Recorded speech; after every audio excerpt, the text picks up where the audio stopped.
Bonjour à tous, j'espère que vous allez bien. Je suis ravie de vous retrouver pour une nouvelle vidéo crash test dans laquelle on va se pencher sur des références qui m'intriguent depuis un petit moment. J'ai passé une commande sur l'e-shop de Lookfantastic, ils m'ont également envoyé certains produits à découvrir, alors je les remercie de collaborer avec moi sur cette vidéo puisque je fais partie de leurs partenaires et de ce fait j'ai toujours ce code promo exclusif que je peux partager avec vous. Il s'agit de LF Loadeuse et il vous permet d'appliquer la meilleure réduction possible sur des centaines et des centaines de produits sur le site.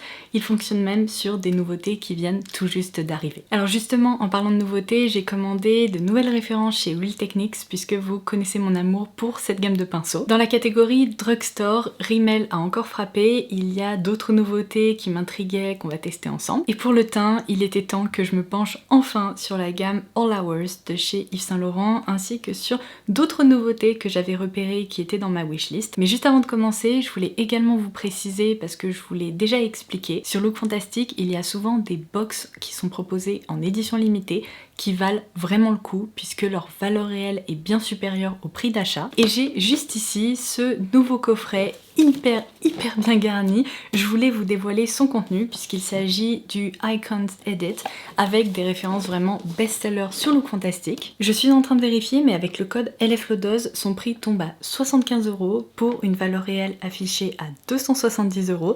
Donc c'est vraiment un coffret bon plan qui vaut le coup si son contenu vous intéresse. Alors je vous montre ça tout de suite. Non mais regardez-moi ça, il n'y a plus un seul centimètre carré de disponible. Alors je commence par ce produit qui m'a tapé dans l'œil.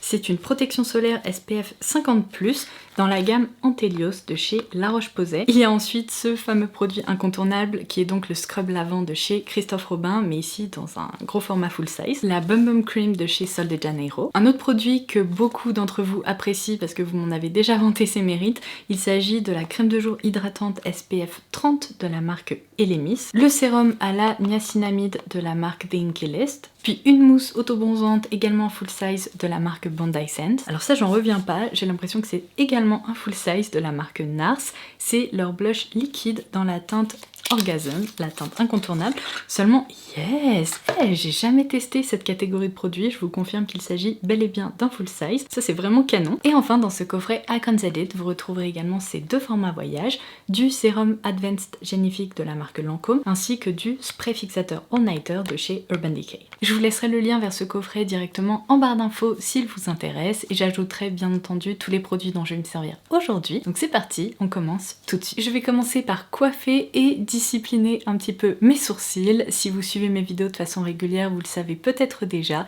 Ces dernières semaines, je me suis beaucoup servi du mascara Superlock de chez Maybelline. Mais il y a une autre nouveauté dans la catégorie drugstore qui m'a beaucoup intriguée, cette fois-ci chez Rimmel, et c'est le Wonder Freeze. Comme vous pouvez le voir, j'ai opté pour la teinte transparente ainsi qu'une teinte avec des pigments. C'est la 03 Medium Brown. Et je trouve ça vraiment génial que la marque ait d'emblée proposé ces deux déclinaisons parce que je vous l'ai dit récemment, même si j'adore ce produit, j'aimerais beaucoup tester sa déclinaison teintée qui n'existe malheureusement pas encore. Alors j'ai très bon espoir concernant la tenue de ce produit puisqu'il promet un effet lamination, vous savez, vraiment avec des sourcils très brossés. Après on peut tout à fait, j'imagine, contrôler le rendu qu'on souhaite obtenir. Donc voyons voir comment il se présente.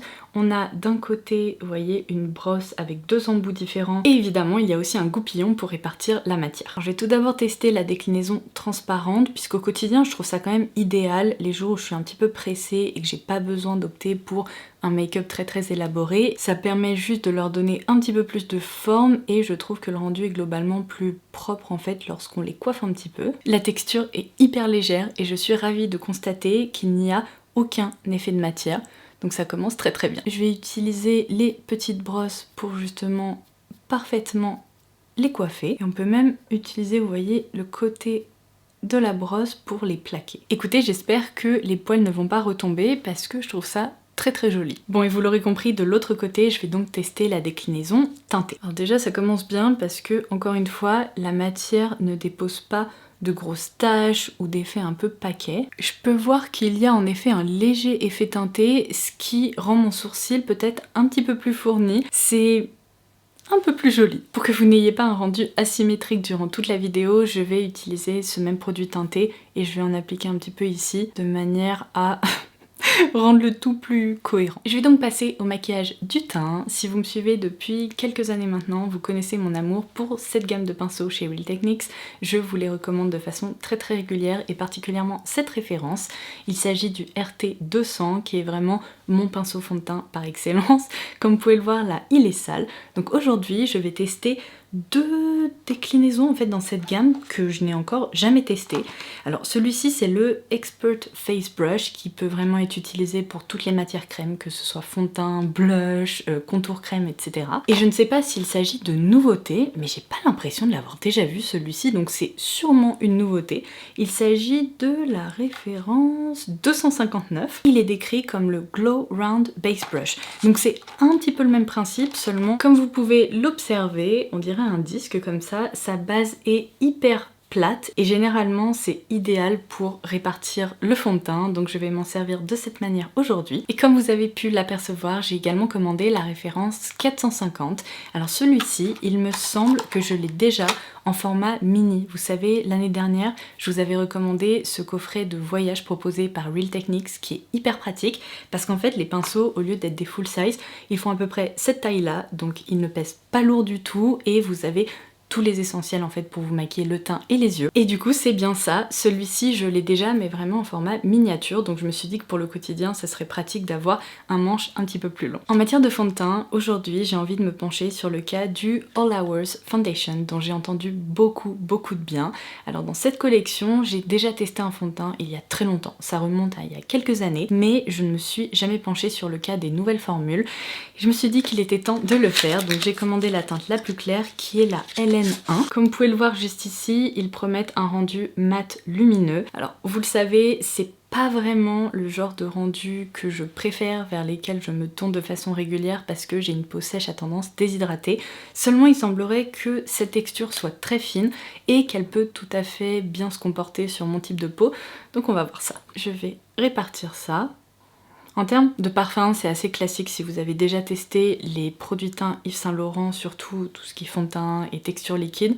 On retrouve exactement la même odeur. C'est une odeur assez propre, un petit peu parfumée. Si vous détestez le parfum dans vos produits teints, vous n'aimerez pas ça. Moi je trouve ça vraiment trop agréable quand il y a une petite odeur comme ça. Alors pour le moment, je dois dire que il se diffuse super bien. Le rendu est finalement assez proche d'un fond de teint sérum. Par contre, je peux d'ores et déjà vous le dire, et je pense que vous allez pouvoir l'observer, il s'oxyde dès qu'on le pose sur la peau. Alors heureusement, j'ai opté vraiment pour la teinte la plus claire, donc je pense que ça va aller. Il va pas y avoir de grosses démarcations. Par contre, il y a un petit sous-ton un peu jaune que je vais devoir corriger avec mon anti-cerne parce que j'ai pas du tout de sous-ton jaune dans ma peau, donc c'est un petit peu étrange comme ça. Après, le rendu est vraiment nickel, c'est incroyable, la texture n'a strictement rien marqué. Je regrette juste ce léger sous-ton un petit peu jaune, je pense que ça pourra se voir à l'écran. Rien de dramatique, je vais en réappliquer un petit peu parce que j'aime bien avoir une couvrance peut-être un petit peu plus intense au niveau du centre du visage et après on passe à l'anti-cerne correcteur. Bon par contre ce pinceau est hyper agréable parce qu'en fait il est un petit peu plus large peut-être que le pinceau dont je me sers habituellement que je vous ai montré et donc la texture si vous voulez j'ai presque rien à faire, elle se répartit hop comme ça directement. Je suis quand même très agréablement surprise par le rendu de ce fond de teint. Regardez-moi ça, c'est hyper beau et la description est parfaite, c'est vraiment un rendu mat mais délicatement satiné et lumineux comme ça. Ensuite, une autre nouveauté qui m'a beaucoup tentée sur l'e-shop de Look Fantastic, encore une fois dans la catégorie drugstore chez Rimmel. Il faut dire qu'il y a pas mal de références Rimmel que j'ai beaucoup appréciées ces derniers mois, donc j'ai commandé celui-ci. Il s'agit du Multitasker Wake Me Up. Vous vous souvenez peut-être que dans cette même gamme, en fait, Rimmel avait déjà lancé une base de teint qui correspond un peu à un dupe du Hollywood Flawless Filter de chez Charlotte Tilbury. Et là, ils nous proposent un produit plutôt hybride qu'ils décrivent comme un anti-cerne slash fond de teint. J'ai une nouvelle fois commandé la teinte la plus claire et je dois dire que le concept du produit m'a vraiment étonnée parce qu'il s'agit d'une couvrance moyenne et du coup je comprends le fait qu'il puisse être assez multi-usage, seulement le contenant, le tube ne fait que 20 ml. Alors c'est beaucoup pour un anti-cerne mais c'est assez peu pour un fond de teint. Donc personnellement, vu l'embout qu'ils ont glissé juste ici, j'aurais plutôt tendance à m'en servir comme d'un anti-cerne parce qu'évidemment c'est un embout en métal rafraîchissant qui peut permettre de réaliser des massages ultra agréables. Par contre ça roule, donc c'est très pratique. Je trouve ça même plus pratique que vous savez les formes de petits fers à repasser. Bon allez, le moment de vérité, je vais tout d'abord m'en servir comme d'un anti-cerne pour éclaircir la zone du contour de l'œil. Et après on va essayer de corriger ces petits reflets un peu jaunes. Alors là on est sur une vraie texture sérum qui se répartit super bien. Je suis impressionnée par la couvrance parce que je valide tout à fait le fait qu'elle est moyenne, je pense qu'elle peut même se construire. C'est assez rare de tomber sur des textures aussi fines, hydratantes et en même temps couvrantes. Et elle se mélange parfaitement au fond de teint, donc je pense que ça va être un excellent combo dont je vais pouvoir me resservir évidemment ces prochains jours et ces prochaines semaines. Et ça me fait dire que je vais même pouvoir m'en servir sur le reste du visage pour équilibrer un petit peu les sous-tons, parce que comme vous pouvez le voir, le rendu est parfait au niveau de la zone de mon contour de l'œil, donc ça va me permettre de l'étirer très délicatement. Et bien écoutez, je pense avoir trouvé un excellent combo d'été, tout simplement parce que les matières sont hyper fines et pourtant elles permettent d'obtenir un rendu hyper homogène. Donc c'est agréable en fait à porter lorsqu'il fait chaud parce que on n'a pas du tout l'impression de porter des produits teints. Donc je suis ravie. Le produit que j'avais potentiellement le plus hâte de tester avec vous, c'est une référence que j'avais repérée il y a quelques mois déjà, une nouvelle fois dans cette gamme All Hours. Vous vous souvenez peut-être qu'on a déjà testé ensemble le bronzer dans cette gamme, mais j'ai repéré qu'il y avait des poudres de fixation. Et j'en ai entendu beaucoup de bien. Apparemment elles sont hyper fines, mais pendant quelques semaines la seule disponible sur Look Fantastic était la transparente. Seulement vous me connaissez, je préfère opter pour une poudre avec un petit peu de pigment pour vraiment fixer et sublimer le teint, et j'ai enfin réussi à commander la teinte la plus claire dans cette gamme. Waouh! Alors le packaging franchement il envoie, c'est sublime.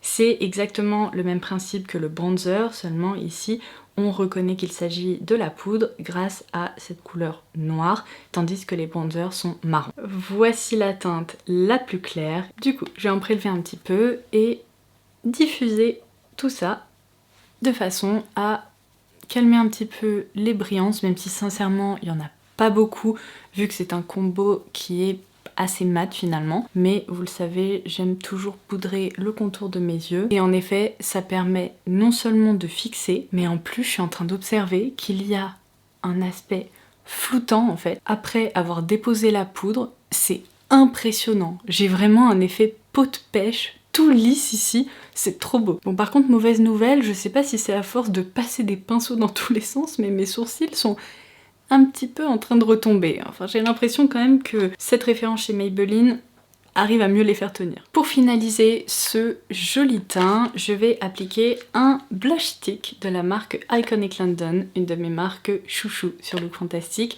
Ils ont lancé justement une collection de blush sticks et j'adore ça. Alors là j'ai opté je crois pour la teinte qui m'a vraiment attirée au premier regard parce que c'est une teinte hyper effet bonne mine en fait. Donc c'est la Daiquiri. On reconnaît immédiatement l'identité de la marque, même si c'est pas évident de vous montrer des packaging comme ça. Regardez-moi cette couleur, non mais incroyable. On dirait vraiment un rose délicatement pêche. En plus j'ai l'impression qu'il est un peu lumineux comme ça. Ok, la pigmentation est au rendez-vous. En plus j'ai l'impression qu'il y a un côté, ah yes, soft matte. Regardez-moi ça. Comment ça se répartit, pareil en floutant un petit peu le grain de peau. Du coup, même conseil que d'habitude, je vais donc me munir de ce pinceau que j'ai mentionné en début de vidéo et je vais en prélever un petit peu directement comme ça pour éviter de me retrouver avec des taches sur le visage. Et on répartit la matière par tapotement. Magnifique! Je commence déjà à voir la couleur apparaître. Elle joue sur la transparence, elle est ultra lissante. Regardez, zéro effet de matière et pourtant ça donne bonne mine. Je pense que vu la couleur, je peux en réappliquer un petit peu ici au niveau des pommettes.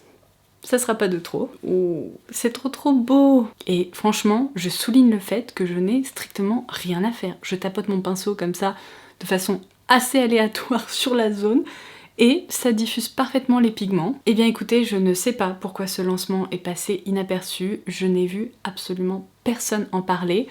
Et c'est vraiment l'un de mes coups de cœur de ce maquillage. Bon, même si sincèrement je pourrais m'arrêter là parce que tout y est, le teint est hyper homogène, mat où il faut, délicatement lumineux là où il faut également, mais je voulais tout de même finaliser par une petite touche d'highlighter. Je voulais vous préciser que ça y est, ces produits dont je vous parle depuis le début de l'année chez Pixi sont enfin dispo sur Look Fantastic et la plupart du temps mon code LFLODOZ fonctionne dessus. Donc il s'agit des Underglow Super Glow. Je vous avais proposé une mini vidéo dans laquelle je vous les swatchais et je vous montrais leur rendu, mais ce sont une nouvelle fois donc des formats stick et ces highlighters sont vraiment sublimes parce qu'ils déposent sur le visage un effet satiné, très lumineux mais qui reste très naturel. Mais bon, ces références vous les connaissez déjà, je vous en parle depuis quelques mois maintenant, donc j'ai une autre nouveauté sur laquelle on va se pencher ensemble aujourd'hui. Il s'agit des Glow Drops chez Makeup Revolution. Encore une fois, on est sur un packaging qui contient, mais combien de millilitres de produit?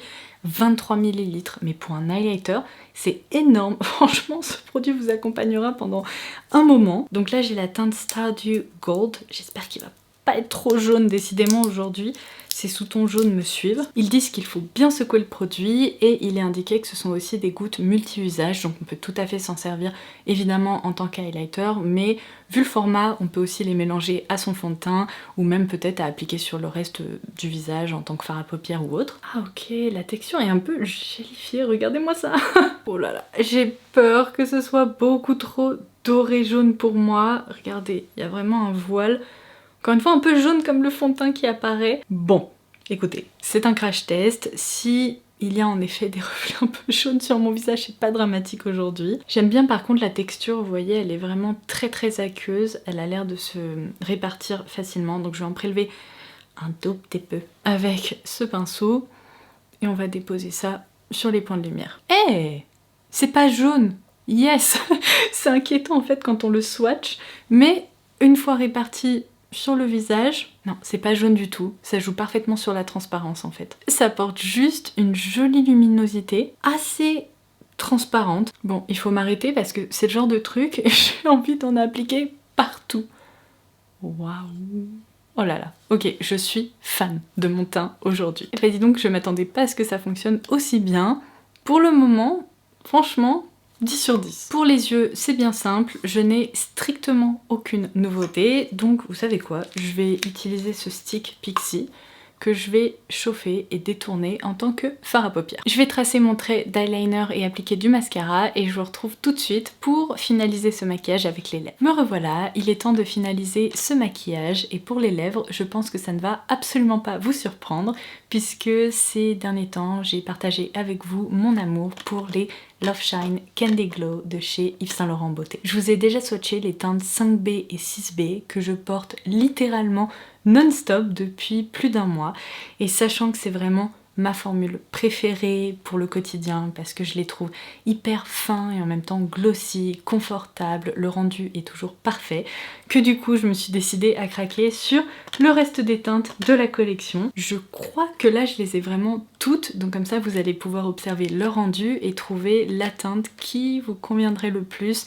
pour votre carnation et pour le quotidien. Donc j'ai juste ici la teinte 1B qui est la Pink Sunrise. Je ne comprends pas pourquoi ce lancement est passé inaperçu à ce point là, mais les Candy Glow, franchement, ils sont supérieurs en tout point. Donc j'ai trop hâte. J'adore ce genre de couleur parce que ça joue toujours un peu sur la transparence et ça permet juste de sublimer de façon naturelle. Bon, c'est vraiment la teinte parfaite pour ce maquillage. C'est trop beau. Comme vous pouvez le voir, le rendu est méga glossy, pourtant c'est confortable et la couleur est en effet un rose tout doux, vraiment assez transparent. Ensuite, la 3B qui est la Rosewood Blush. Il s'agit cette fois-ci d'un bois de rose. Ça donne ça et je crois que je retire ce que je viens de dire. Ça, c'est vraiment la couleur idéale pour ce maquillage parce que regardez, ça sert de rappel en fait pour le blush.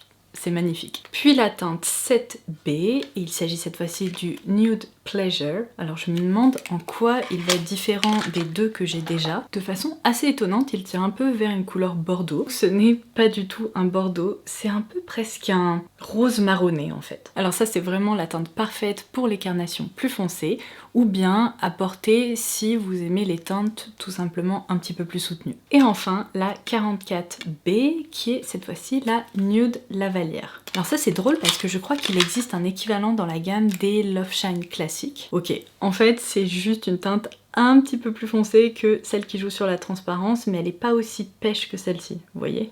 Elle reste rose. En fait c'est pas mal d'avoir pensé à faire ça parce que cette teinte sera idéale si vous appréciez les rendus qui jouent sur la transparence, et si vous préférez avoir une version pigmentée, il faudra vous tourner du coup vers celle-ci, la 44B, parce que sa base est plus opaque. Je suis globalement hyper contente de ces autres teintes parce que celle que j'avais était plus nude finalement et tire un petit peu plus vers le beige marronné, tandis que ces options-là tirent un petit peu plus vers le rose, le pêche, et elles me permettront de les associer avec d'autres styles de maquillage, un peu comme celui que je porte aujourd'hui. Et voilà le résultat final de ce crash test. Je dois dire que franchement, moi qui n'ai pas trop l'habitude de porter des couleurs un petit peu plus froides, du rose sur le visage, je suis hyper fan. J'ai l'impression d'avoir une mine vraiment radieuse, ce qui n'est pas toujours le cas lorsque je me tourne vers des couleurs plus nude, plus beige.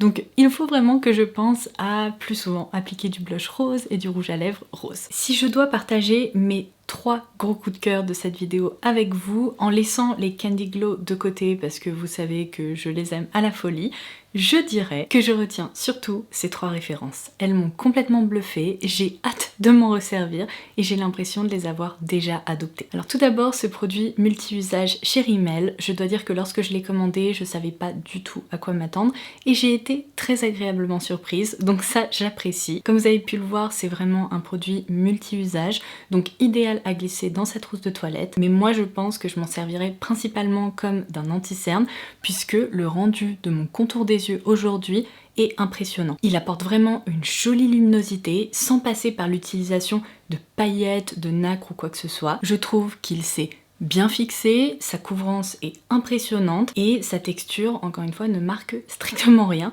Donc ça, je dois dire que je suis ravie de l'avoir testé et découvert avec vous aujourd'hui. Alors ensuite, ce blush stick, je dois dire que ça se passe de commentaires. Les images, sincèrement, vous décriront mieux ce produit que moi.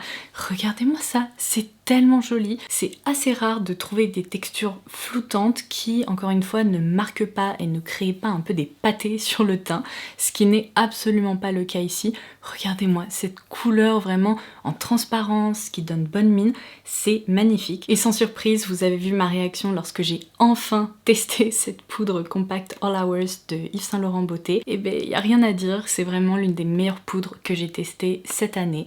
Je trouve que son rendu est hyper fin, encore une fois il floute, donc si vous n'aimez pas avoir un grain de peau trop marqué ou si vous avez un peu de texture, c'est vraiment une référence que vous pourriez beaucoup apprécier. Du coup, franchement, 10 sur 10. Bon, et pour conclure, je dois dire que ça ne m'étonne pas du tout que j'apprécie les nouvelles références de chez Real Techniques, puisque c'est une gamme de pinceaux dont je me sers depuis des années, que je vous recommande depuis des années, et ces 2 références sont vraiment très pratiques. Comme vous avez pu le voir, ce fond de teint n'est pas parfait sur ma carnation, mais je dois quand même souligner que j'adore son rendu, ce qui est très très rare pour un fond de teint avec la mention mat. Généralement quand ça c'est indiqué, ça ne fonctionne pas sur moi, et là pourtant il se rapproche plutôt d'une texture fond de teint sérum en fait, et c'est vraiment ce que j'adore porter depuis un long moment maintenant.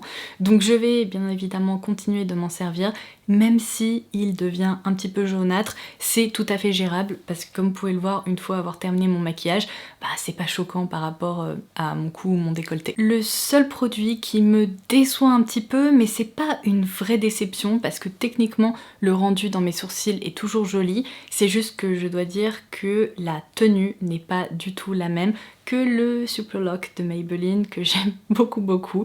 Du coup, cette référence ne détrône pas celle-ci. Après, c'est important de noter que mes sourcils ne sont pas complètement décoiffés, mais ils sont tout simplement un peu moins brossés que lorsque je les ai maquillés. Bon, et bien on peut le dire, c'est un crash test qui est sacrément réussi. J'espère que cette vidéo vous aura plu et qu'elle vous aura permis de découvrir de nouvelles références. N'oubliez pas que vous pouvez dérouler la barre d'infos pour avoir accès à tous ces produits sur l'e-shop de Look Fantastic. Si vous voulez profiter du bon plan qui s'applique sur des centaines de références, c'est toujours le code LFLODOZ. Si vous avez des questions, vous pouvez aussi les laisser dans les commentaires. Et juste avant de partir, dites-moi quelle est la référence qui vous a vraiment tapé dans l'œil aujourd'hui. Sur ce, je vous embrasse et je vous dis à très vite. Bye bye!